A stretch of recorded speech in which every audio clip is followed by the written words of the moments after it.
পৃথিবীর সর্ববৃহৎ ম্যানগ্রোভ ভূমির বনাঞ্চল এই সুন্দরবন। এই বনের মোট আয়তনের 40 ভাগ আমাদের পার্শ্ববর্তী দেশ ভারত এবং বাকি 60 ভাগ বাংলাদেশের মানচিত্রে অবস্থান রয়েছে।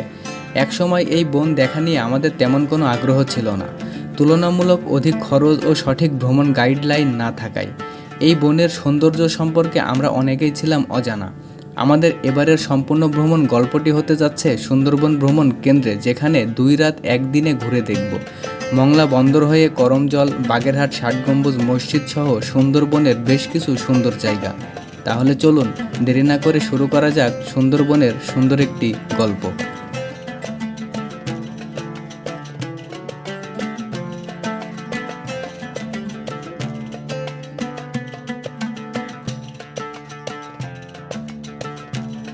আমাদের এবারের যাত্রা একটি ভ্রমণ গ্রুপ থেকে। ঢাকার যে কোনো প্রান্ত থেকে বাংলাদেশের সকল পর্যটন কেন্দ্রে খুবই অল্প খরচে এরকম ভ্রমণে যেতে চান, অনায়াসে ট্যুর দিতে পারবেন পরিবার প্রিয়জন সহ। আমাদের 2 রাত 1 দিনের প্যাকেজ মাত্র 1400 টাকা, 2 বেলা খাবার ও অভিজ্ঞ গাইড সহ। আমাদের যাত্রা ঢাকা কেন্দ্রীয় শহীদ মিনার থেকে। এ যাত্রায় আমরা যাচ্ছি গোমতী পরিবহনের একটি নন এসি রিজার্ভ বাসে করে। রাত 11টা 30 মিনিটে আল্লাহর নাম নিয়ে আমাদের বাস যাত্রা শুরু হয় সুন্দরবনের উদ্দেশ্যে।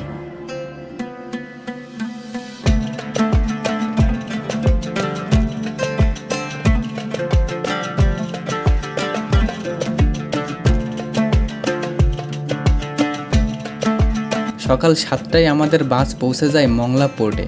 সকালের নাস্তা সেরে রওনা দিব করমজলের উদ্দেশ্যে। সকালের নাস্তা হিসেবে ছিল আনলিমিটেড খিচুড়ি ও ডিম।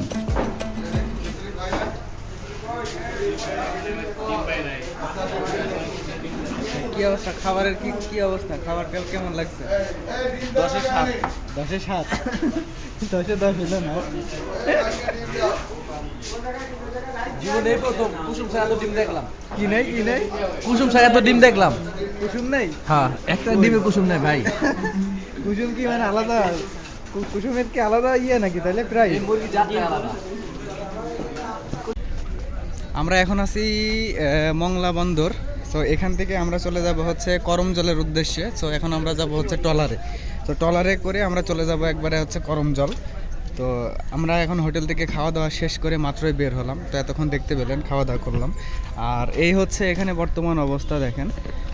এখানে অনেক গাড়ি এসছে, যেগুলো সবই হচ্ছে পর্যটনের জন্য। মানে সবাই কিন্তু এখানে এই পর্যটনের জন্যই কিন্তু এখানে সব গাড়িগুলো এসছে, সবাই কিন্তু ভ্রমণে এসছে। ওটার মধ্যে গেছে। তো এখন আমরা চলে যাব হচ্ছে সরাসরি ফেরিঘাটে।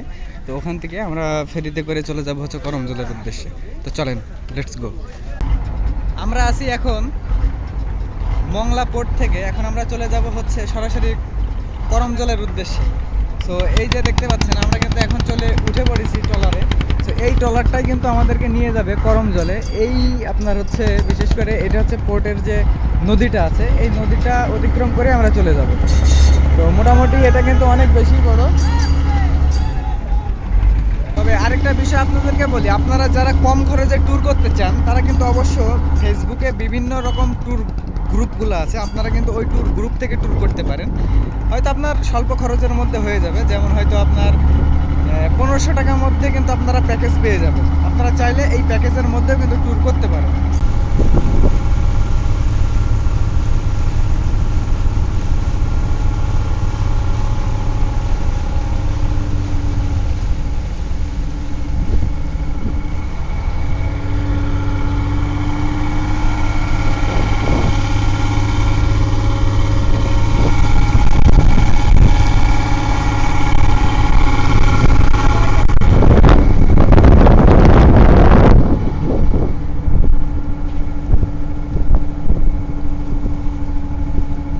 আর এখানে আরেকটা বিষয় আপনাদেরকে বলি, সেটা হচ্ছে এই যে এই নদীটা কিন্তু আপনার টোটালি কিন্তু জোয়ার ভাটার উপরে নির্ভর করে। কারণ দেখতে পাচ্ছেন ওই পাশে কিন্তু একটা ট্রলার কিন্তু অলরেডি সেটা মানে ডাঙায় উঠে গেছে।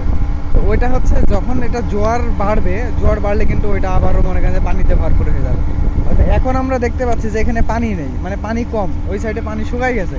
হয়তো 1 ঘন্টা বা 1.5 ঘন্টা পরে আবার দেখতে পারি যে একবারে কিনায় মানে কানায় ভরে গেছে পানি। তো এই হচ্ছে বর্তমান অবস্থা। আর এখানে ছোট ছোট কিছু এই যে স্পিড বোট আকারে আছে, তারপরে এই সাইডে কিছু ছোট ছোট ট্রলার আছে, মানে ছোট ছোট নৌকা আছে যেগুলো সবই ইঞ্জিন চালিত।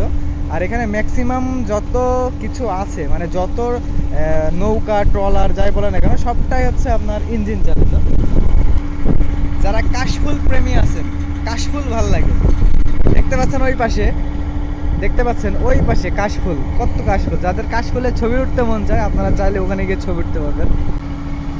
আমরা এখন আছি মংলার যে পাশুর রিভার নামে যে পরিচিত যে নদীটা, সেই নদীটা অতিক্রম করে কিন্তু আমরা চলে যাব হচ্ছে একবারে আপনার করমজলে।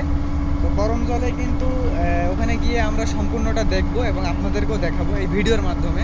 তো আশা করি আপনাদের ভালো লাগবে। আর আপনারা যারা এই সুন্দরবন ভ্রমণে আসবেন, সুন্দরবন ভ্রমণে যারা আসবেন, ভিডিওটা তাদের জন্য অনেক বেশি হেল্পফুল হবে যারা একদিনের ট্যুরে আসতে চান। বিশেষ করে হয়তো রাতে আসবেন, সারাদিন ঘোরাফেরা করে আবার রাতে ব্যাক করবেন, এরকম যদি চিন্তা ভাবনা করে আপনারা আসেন, তাহলে অবশ্যই আপনাদের কেমন হবে ট্যুর, কি কি দেখতে পারবেন, কি কি ঘুরতে পারবেন, সেটাই আমি আপনাদেরকে এই ভিডিওর মাঝে দেখাবো। তো আমরা অবশ্য সকালে ঢাকা থেকে রাতে রওনা করেছিলাম, বৃহস্পতিবারের রাতে ঢাকা থেকে রওনা করেছি। সকালে এসে আমরা পৌঁছাইছি হচ্ছে মংলা পোর্টে। তো মংলা পোর্ট থেকে আমরা সকালের নাস্তা সেরে নিয়ে আমরা কিন্তু রওনা হয়ে গেছি এই বোটের মাধ্যমে। দেখতে পাচ্ছেন, এটা বোট বলবো না ফেরি বলবো, যাই হোক এটা হচ্ছে ফেরি বলা যায়, বিশেষ করে মোটামুটি অনেকটাই বড়। তো এই ফেরির মাধ্যমে আমরা কিন্তু চলে যাচ্ছি হচ্ছে এই করমজলে। কারণ এই ফেরিতে, এটা হচ্ছে পাশুর রিভার, এই নদীটার নাম হচ্ছে পাশুর রিভার। তো এই নদীটা দিয়ে কিন্তু আমরা সরাসরি চলে যাব হচ্ছে করমজলে, একবারে করমজলের যে সুন্দর যে আপনার স্পটটা আছে। আর এখান থেকেই কিন্তু এই যে স্থানটায় এখন আমি আছি, এই জায়গাটা থেকেই কিন্তু সুন্দরবনের অবস্থান শুরু, মানে সুন্দরবনের এরিয়া শুরু। আর বিশেষ করে আজকে যেহেতু অনেক বেশি একটু রোদ, যার কারণে দেখতে পাচ্ছেন আমি কিন্তু অলরেডি ঘেমে যাচ্ছি। তো আসলে এক জায়গায় ঘুরতে আসলে যতই কষ্ট হোক না কেন, এই জায়গাটাকে যে কষ্টের মাধ্যমেও কিন্তু উপভোগ করা যায়। তো সেই হিসেবে বলি, আমরা এই বোটে আসি, এই বোটে মিনিমাম আমরা 80 থেকে 85 মানুষ আসি। আর যেহেতু এই সাইডে একটু আপনার রোদের কিরণটা এই সাইড থেকে আসতেছে, যার কারণে আমার হচ্ছে মানে একটু ফেসটা ক্লিয়ার আসতেছে। আর মোটামুটি এখানে কিন্তু অনেক শিপ আছে, ওই পিছনের দিকে অনেক শিপ আছে, যেগুলো সবই হচ্ছে বন্দরে, মানে পোর্টে বিভিন্ন মালামাল বিভিন্ন জায়গায় নিয়ে যায়, যাতায়াতের ব্যবস্থা। আর আরেকটা বিষয় যেটা বললাম আপনাদের, এটা কিন্তু জোয়ার ভাটা কিন্তু কখন যে শুরু হয় সেটাও কিন্তু বলা যায় না। এখন পানিটা যেমন আছে, এই সাইডটাতে কিন্তু পানি একেবারেই কম, মানে পানিটা খুব বেশি একটা দূরে না। তো এখন যদি আপনার এখানে একটু পরে দেখতে পাবো যে পানিটা একবারে পরিপূর্ণ হয়ে গেছে। আসলে জোয়ার ভাটাটা বলে কই আসে না। আর আমি কিন্তু অলরেডি অনেক ঘেমে যাচ্ছি। তো আমাদের বোটটা কিন্তু প্রায় চলে এসছে করমজলের কাছাকাছি। এই যে যে স্পটটা দেখতে পাচ্ছেন, এই এখান থেকে কিন্তু সুন্দরবনের শুরু, ঠিক আছে, এইটা কিন্তু সুন্দরবনের ভিতরেই পড়ে। আর আমরা এসে করমজলের স্পটে চলে এসেছি, আমাদের আর অল্প একটু সময় লাগবে। আমাদের বোটটা ওখানে নোঙ্গর করবে, নোঙ্গর করার পরে আমরা নেমে যাব, দেন আমরা করমজলে যাব। আর ওই যে দেখতে পাচ্ছেন করমজলের ওয়াচ টাওয়ার, ওই যে ওয়াচ টাওয়ার দেখতে পাচ্ছেন, আমরা ওখানেই যাব। আর সম্পূর্ণ করমজলটা আপনাদেরকে ঘুরিয়ে দেখাবো। আর আরেকটা বিষয় আমি বলি, যারা এই একদিনের ট্যুরে আসবেন এই সুন্দরবনে একদিনের ট্যুরে আসলে আপনারা কিন্তু 3টা স্পট ঘুরতে পারবেন। এক নাম্বার হচ্ছে এই সুন্দরবনে বোটে করে আসতে পারবেন করমজল, তারপরে আপনারা চলে যেতে পারবেন হচ্ছে খান জাহান আলী মাজার, এবং শেষমেশ আপনারা যেটা পাবেন সেটা হচ্ছে 60 গম্বুজ মসজিদ। তো এই 3টা জায়গা আপনারা ইজিলি ঘুরতে পারবেন। তো আমরা এখন করমজলের ভিতরে যাই, সো লেটস গো। ঠিক আছে, আপনারা যারা এই করমজলে আসেননি বা এসেছেন তারা তো জানেনই, আর যারা আসেননি অনেকে হয়তো ভিডিওতে দেখেছেন। এখানে কিন্তু মানে প্রচুর বানর, মানে বানরের কিন্তু অভাব নেই। এই যে একটা বানর দেখেন, এগুলো কিন্তু সব খোলা, এগুলো কিন্তু সব মানে খোলা। ভাই এগুলো কি খোলা?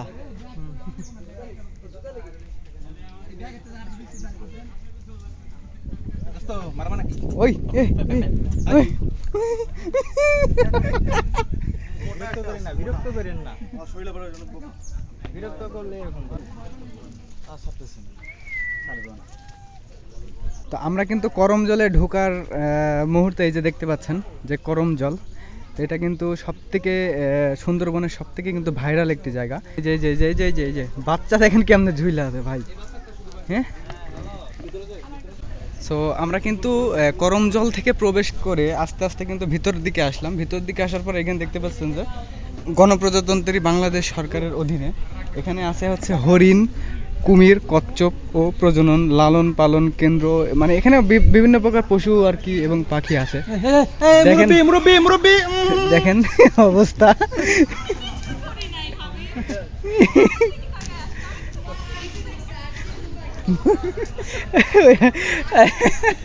ওইখানে কাপড় গায়ে বানর উঠছে আর কি। মুরব্বি মানে না, ও মানে কিছু দেখছে খাবার, এই জন্য ওরকম করতেছে।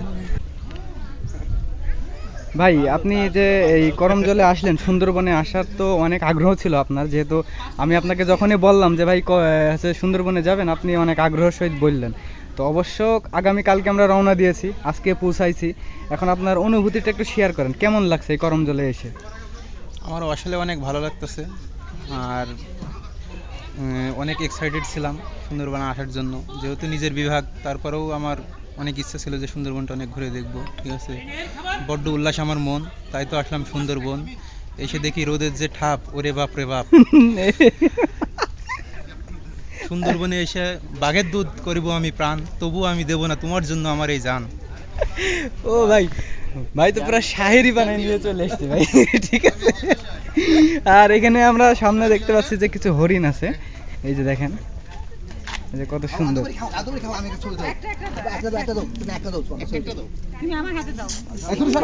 এটা দেন, পাই নাই, মন খারাপ করবে পরে। এখানে অনেক কয়টা হরিণ আছে ভাই। অপু ভাই দেখছেন? কি সুন্দর মতো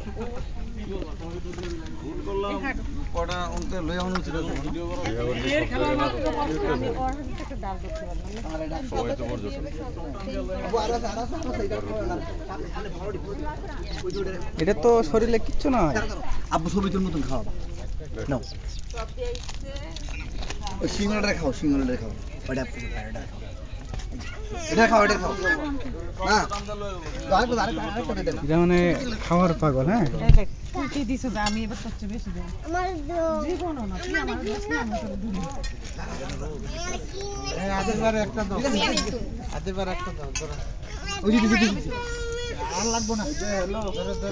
শিং কিন্তু খুব মারাত্মক, কিন্তু একটা গুতো দিলে কিন্তু হ্যাঁ, শিঙে কিন্তু একাধিক দাও না আমার কাছে।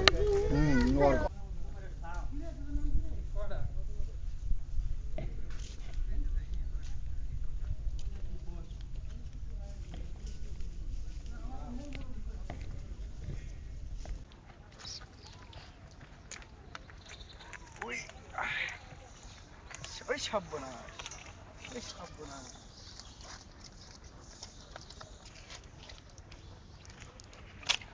এর তো কথাই শুনে না। কি রে, ব্রেক মারলে।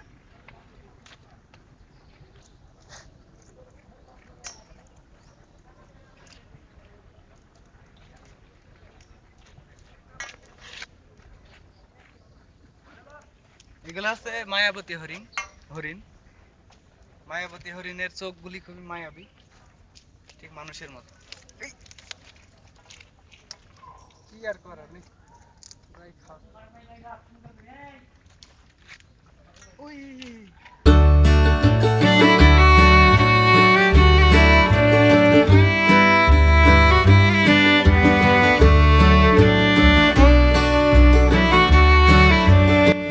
সুন্দরবন নানা ধরনের প্রাণী বৈচিত্র্যে অনন্য। রয়্যাল বেঙ্গল টাইগারের সর্বাধিক গুরুত্বপূর্ণ আবাসস্থল হল সুন্দরবন। সুন্দরবনে প্রায় 289 প্রজাতির স্থলজ প্রাণী রয়েছে। এছাড়া আছে প্রায় 42 প্রজাতির স্তন্যপায়ী, 35 প্রজাতির সরীসৃপ, 8 প্রজাতির উভচর এবং বিভিন্ন প্রজাতির মাছসহ 219 প্রজাতির জলজ প্রাণী। বানর সহ সব ধরনের ছোট বড় প্রাণী দেখা শেষ করে সুন্দরবনের গভীর অরণ্যে হারিয়ে যেতে সামনের দিকেই এগিয়ে গেলাম। বনের মাঝখান দিয়ে সরু রাস্তা, খুবই সুন্দর মনোরম পরিবেশ। সুন্দরবনে রয়েছে অসংখ্য সুন্দরী গাছ। সুন্দরবনে সুন্দরী সুন্দরী গাছ থাকবে এটাই স্বাভাবিক, তবে এখানে সবথেকে বেশি দেখা যায় সুন্দরী গাছ, কেওড়া গাছ, যেটি সবথেকে বেশি এই সুন্দরবনে। আর সবথেকে মজার বিষয় হলো এখানে দেখতে পাচ্ছেন সব পানি। এই পানির এখানেই কিন্তু সম্পূর্ণ নদীর জোয়ার এসে কিন্তু ভরে যায়, আর এই জোয়ারের পানিতে অসংখ্য মাছ কিন্তু এখানে খেলা করে। আর বিশেষ করে এখন যেহেতু পানি নেই, পানিটা একদমই কম, যার কারণে এখানে কিন্তু অসংখ্য কাঁকড়া, সাপ, সব ধরনের প্রাণীর টুকটাক দেখা যাচ্ছিল। তো আমরা এখানে একটু উপভোগ করলাম। দেখতে পাচ্ছেন কত সুন্দর একটা পরিবেশ, এখানে আসলে আপনার মন জড়িয়ে যাবে।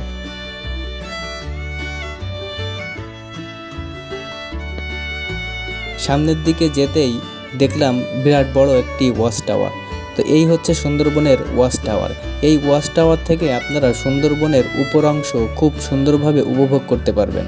দেখতে পারবেন ড্রোন ভিউয়ের মতো, পাখির চোখে দেখতে পারবেন সুন্দরবনের বিভিন্ন জায়গাগুলো।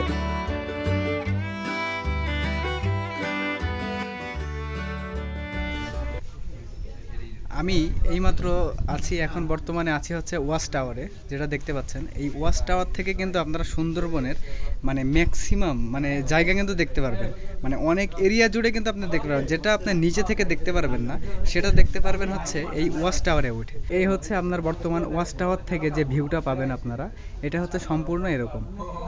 ইন টোটাল আপনার যতদূর চোখ যাবে শুধু বিস্তীর্ণ সবুজের সমারোহ, ঠিক আছে, শুধু গাছ আর গাছ। এই সুন্দরবনে কিন্তু বিখ্যাত হচ্ছে সুন্দরী গাছের জন্য। এখানে কিন্তু অসংখ্য সুন্দরী গাছ আছে এবং পাশাপাশি কিন্তু আরও হরেক রকমের গাছ আছে।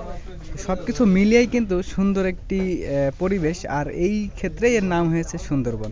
তবে এখানে যে আরেকটা দিক, সেটা হলো সুন্দরবনকেও কিন্তু বান্দরবনও বলা যায়। কারণ একটু আগে আপনারা হয়তো দেখেছেন ভিডিওতে যে করম জলে যখন আমরা ভিডিওটা করেছি, তখন ওখানে কিন্তু অসংখ্য বানর ছিল। তারা কিন্তু মানুষের সাথে খুবই মিশুক, তারা কিন্তু খোলা একবারে পরিবেশে ঘুরে বেড়ায়, কারো কিন্তু কোনো ক্ষতি করে না যদি আপনি তাদেরকে উত্তেজিত না করেন। তো সেই হিসেবে অনেক ভালো একটা আপনারা এখানে ফিল পাবেন যদি আসেন। আর এখানে ফ্যামিলি নিয়ে আসলে, ছোট বাচ্চা টাচ্চা নিয়ে আসলে তারা কিন্তু খুব বেশি এনজয় করবে। আর এই সাইড থেকে দেখতে পাচ্ছেন, আমার এই সাইডে আছে হচ্ছে সম্পূর্ণটা কিন্তু আপনার হচ্ছে ওই যে দেখেন যে সুন্দর করে সরু রাস্তা করা আছে, সম্পূর্ণটা চলে গেছে। আমরা কিন্তু এই রাস্তা ধরেই কিন্তু এখানে এসেছি। আর এই রাস্তাটা চলে গেছে একবারে কত দূর সেটা জানি না, কারণ ওই পর্যন্ত যাওয়ার মতো অবস্থা এখন নেই, কারণ যে পরিমাণে গরম। আর আমি আরেকটা জিনিস আপনাদেরকে বলবো, সেটা হচ্ছে আপনারা যদি গরমের সময় না আসেন, শীতের সময় যদি আসেন, তাহলে সব থেকে বেটার ফিল করবেন, কারণ এই গরমের মধ্যে না আসাটাই বেটার, কারণ আপনি গরমে আসলে অস্বস্তি ফিল করবেন।